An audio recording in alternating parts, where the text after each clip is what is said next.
YouTube.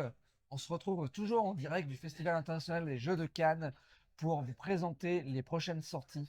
Et donc maintenant, je suis avec Julien de chez Lucky Duck Game et on va vous parler de Art Society, une de leurs futures sorties. Sorti, exactement. Voilà. Et donc, je te laisse présenter les mécaniques du jeu, nous dire qu'est-ce qu'on fait et comment on fait. Et bien dans Art Society, on est des collectionneurs d'art, n'est-ce pas? Et dans notre beau mur, on va essayer d'avoir la plus belle et la plus harmonieuse des collections d'œuvres d'art, évidemment. Mais pour ça, pour avoir des œuvres d'art, on va d'abord faire des enchères. Donc comment se passe le jeu? À chaque tour, un joueur va être le commissaire-priseur. Action. Et on va choisir un certain nombre de tuiles, tableaux de certaines valeurs, en fonction du nombre de joueurs. On prend toujours le nombre du joueur plus 1, important. Donc là, on fait une partie à 2, admettons.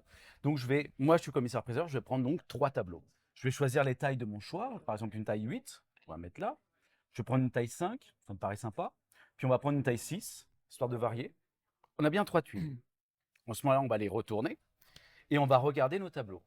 On a 4 types de tableaux dans le jeu. On va avoir les natures mortes, on va avoir les portraits, on va avoir les paysages naturels et les paysages urbains.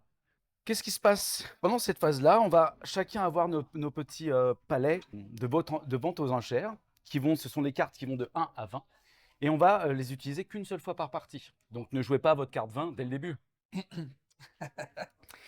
Et donc chacun, secrètement, va décider d'une carte pour les enchères, et on va la révéler. Vas-y, qu'est-ce que tu veux? Qu'est-ce que tu vas prendre au hasard? On va la révéler. Donc là, tu es le joueur qui a la majorité par rapport à l'enchère, donc tu es le premier à choisir l'un des tableaux. Ensuite de ton choix. Très bien.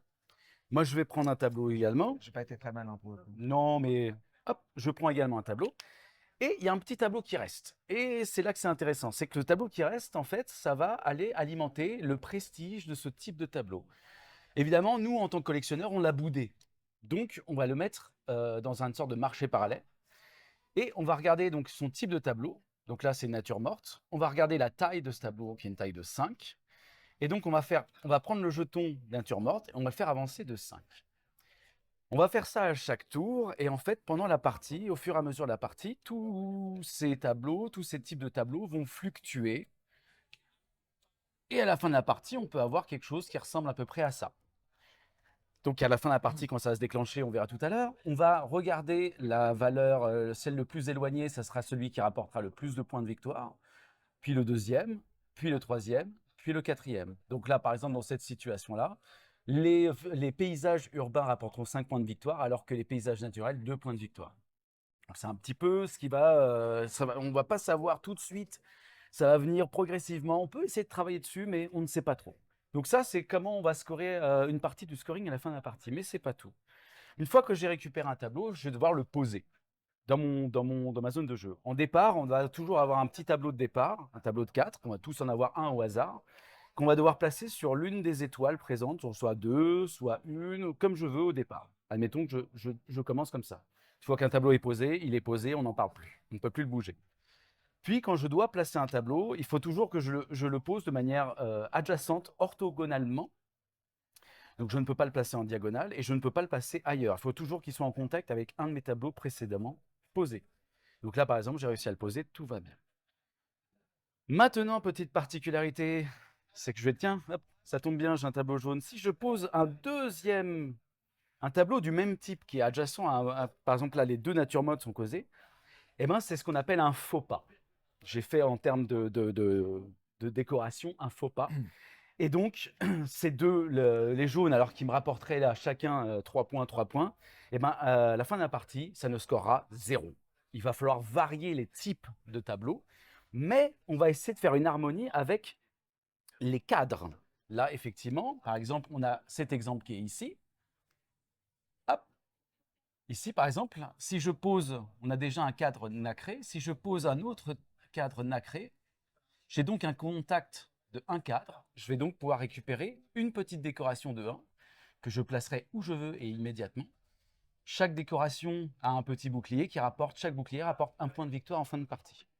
Donc par exemple, dans un autre exemple, hop, on était déjà comme ça, et je pose ce tableau-là, qui est donc bien en contact avec un, deux tableaux, je vais donc prendre un objet exactement de deux tableaux, un objet de deux, que je vais pouvoir décorer, etc. C'est comme ça qu'on va pouvoir remplir les petits trous. D'ailleurs, c'est même plus malin, vous voyez, de le mettre ici, parce que les coins font perdre des points de partie à la fin de la partie si on ne les a pas recouverts. Donc, hop, je le mettrai plutôt ici.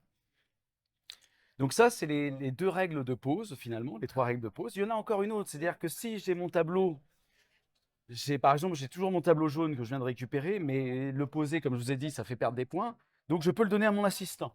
Je peux avoir un tableau mis de côté à mon assistant qui va me permettre de garder le tableau. Dans un tour futur, quand je récupère un nouveau tableau, soit je peux switcher pour mettre finalement le tableau, ou alors je peux placer mon tableau et reprendre mon tableau de mon assistant pour le placer immédiatement.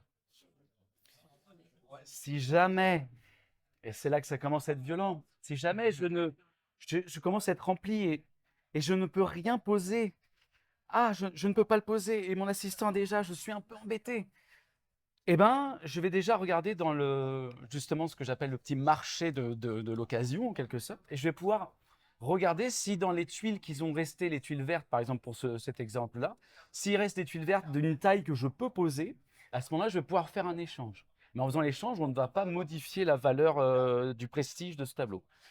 Si je ne peux toujours pas poser ce tableau ou faire un échange, eh ben, je vais le mettre de côté à la poubelle, et c'est moins 2 points de victoire à la fin de la partie.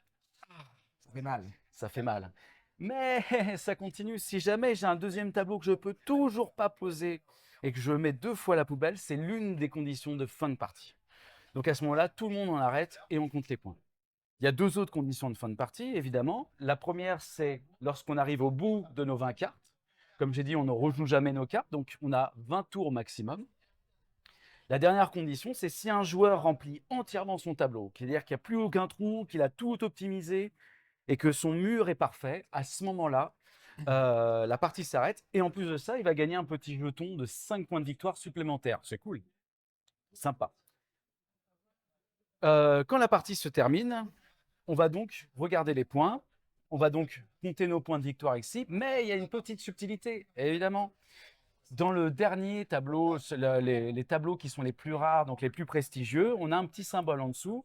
C'est ce qu'on appelle la ligne de vue. Quand on regarde un mur droit devant soi, la première chose qu'on voit, c'est ce qu'il y a à notre hauteur d'œil. Donc, tu vois, hop, à mon hauteur d'œil, c'est ici.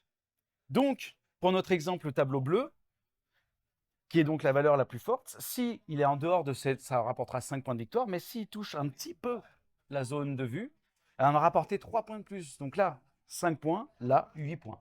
Bien sûr, je peux le mettre là, mais c'est dommage parce que j'aurais pu recouvrir un autre en dessous, etc. Et donc, c'est comme ça qu'on va gagner des points. On en perdra avec les coins qu'on n'a pas recouverts. On va en perdre avec les tuiles qu'on aura jetées à la poubelle. C'est dommage. Et à la fin de la partie, celui qui a plus de points gagne, tout simplement. Eh ben, ça m'a l'air super ça. Alors, quelques questions. Oui. Déjà, quand est-ce que ça sort? Alors, ça sort pour le mois de juin, à peu près. Je n'ai pas une Un peu date exacte, mais juin. en tour de prix de Ça sera 40 € si je ne dis pas de bêtises.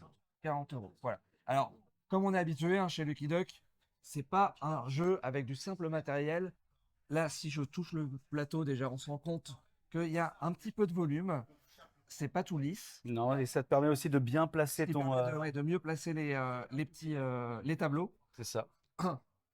La boîte a un intérieur un peu velours pour faire un peu chic.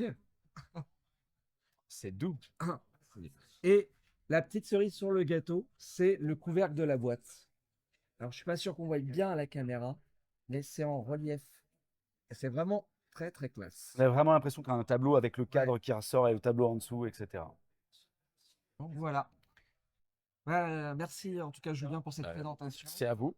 J'espère que ce jeu va vous plaire. Enfin, en tout cas que ça va vous titiller ou ça va vous donner envie de l'essayer. Je vous souhaite une bonne journée et à la prochaine. Salut, salut. Salut!